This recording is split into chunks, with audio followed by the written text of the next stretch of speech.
Mommy, ba't ka naglalagay ng damit dyan sa bag?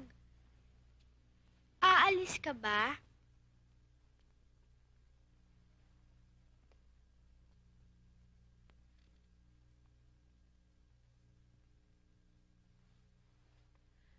Gretchen, tandaan mo, mahal kita. Mahal kong daddy mo. Pero kailangan kong umalis. Kailangan kong lumayo. Mommy, sasama ako sa'yo.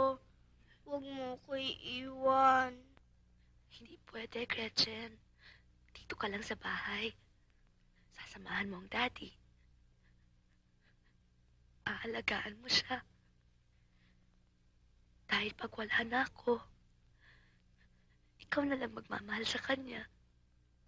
Mami, huwag mo ko iiwan dito. Malulungkot na naman ako. Nawalan na nga ako ng isang mami. Pati ikaw, mawawala na rin. Bakit ganon?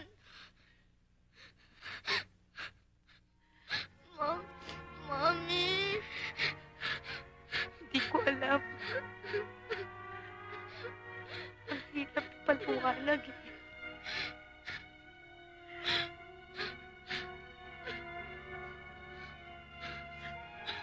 Sige na, lumabas ka na. Ayoko, Mami. Sasama ako. Sige na.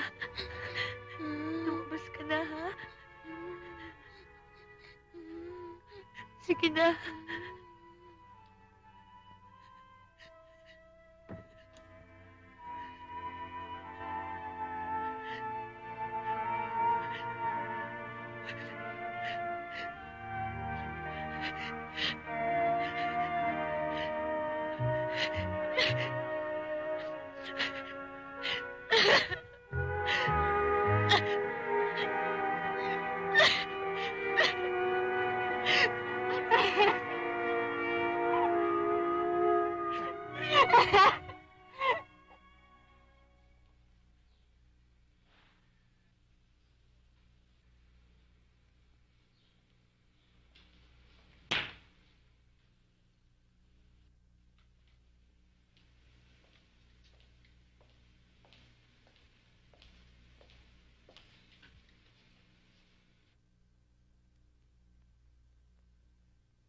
Hindi ko na kailangan ng mga ito.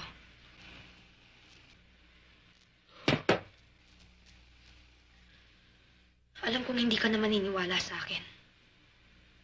Pero gusto kong malaman mo.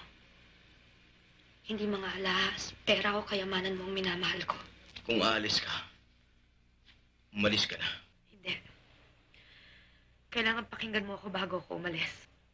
Dati laging akong nakikinig sa'yo. Laging akong sumusunod. Tapos na yun. Nagpaka ako. Pumayag akong palitan mo ang pagkatao ko. Pinalitan ko ang ayos ko, ang damit ko, lahat-lahat. Akala ko, kaya kong palitan si Rosana hanggang sa puso mo. Pero nagkamali ako. Maaaring palitan ng lahat. Ang mukha, ang utak, pati ang puso. Pero hindi mapapalitan ng damdamin. Ronick, hindi ako si Rosana. Hindi ako bahagi ng kahapon mo. Ano man ang gawin natin, hindi na natin maibabalik yun.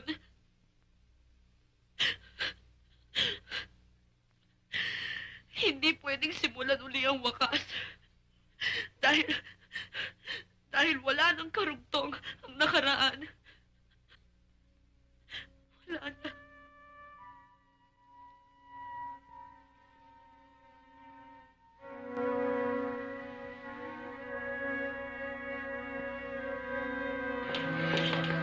Huwag mo ko iwan. Sasama ako sa'yo. Mami, Gretchen? sasama ako sa'yo. Huwag mo ko iwan. Gretchen, hindi ka na rito. Ayoko.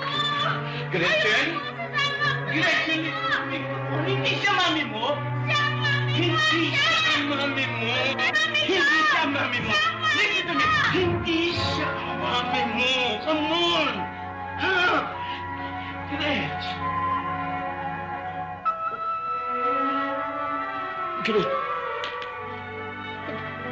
Gretchen!